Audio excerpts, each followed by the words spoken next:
Hi hello friends, welcome to movie review of భారతీయుడు 2.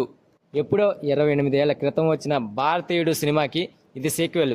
ఎప్పటి నుంచో షూటింగ్ జరుపుకుంటున్న ఈ సినిమాని భారీ అంచనాలతో ఈరోజు గ్రాండ్గా రిలీజ్ చేశారు. మరి సినిమా ఎలా ఉందో ఒక్కసారి రివ్యూలోకి వెళ్ళి తెలుసుకుందాం. దానికంటే ముందు నా ఛానల్ని కొత్తగా చూస్తున్న వాళ్ళు ఎవరైనా ఉంటే ప్లీజ్ గైస్ లైక్ చేయండి, షేర్ చేయండి అండ్ సబ్స్క్రైబ్ చేసుకొని పక్కనున్న బెల్ ఐకాన్ని క్లిక్ చేసుకొని ఆన్లో పెట్టుకోండి friends. Please. First of all cinema చూశాక నా ఒపీనియన్ ఏంటంటే డిసప్పాయింటెడ్ భయ్యా. నాకెందుకో అంతగా నచ్చలేదు ఈ సినిమా.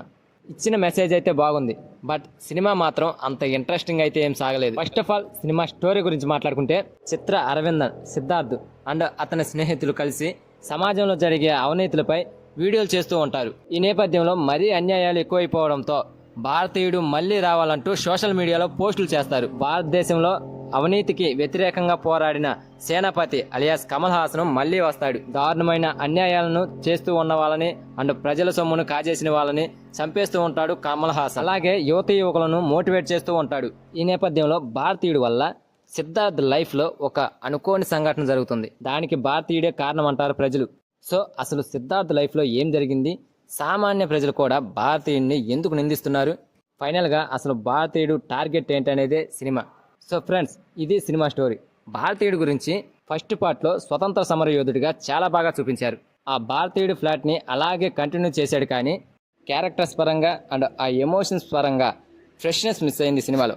దేశంలో జరిగే అన్యాయాల గురించి సీన్స్ రాసుకున్నాడు, కానీ వాటిలో ఎలాంటి కొత్తదనం చూపలేదు. సో దీంతో స్క్రీన్ ప్లే పరంగా రెగ్యులర్ కమర్షియల్ సినిమాగా మారిపోయింది.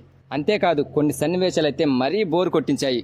అసలు అవినీతిపై భారతీయుడు ఈ సీక్వెల్లో ఏం చేశాడు అనే దానిపై అసలు క్లారిటీనే ఇవ్వలేదు. సినిమా అంతా కూడా ఆ అవినీతిపై ఎక్కువగా సాగుతూనే ఉంటుంది, కానీ అక్కడక్కడ ఎమోషన్స్ పెట్టినట్టయితే సినిమా కాస్త కాకపోయినా కాస్తైనా మెప్పించేది. ఇంకో విచిత్రం ఏంటంటే, ఈ సినిమాలో కమల్ హాసన్ క్యారెక్టర్ ఎంత ఉందో సిద్ధార్థ్ క్యారెక్టర్ కూడా అంతే ఉంది. అసలు ఈ సినిమాకి హీరో సిద్ధార్థ కమల్ హాసన్ అర్థమే కాదు.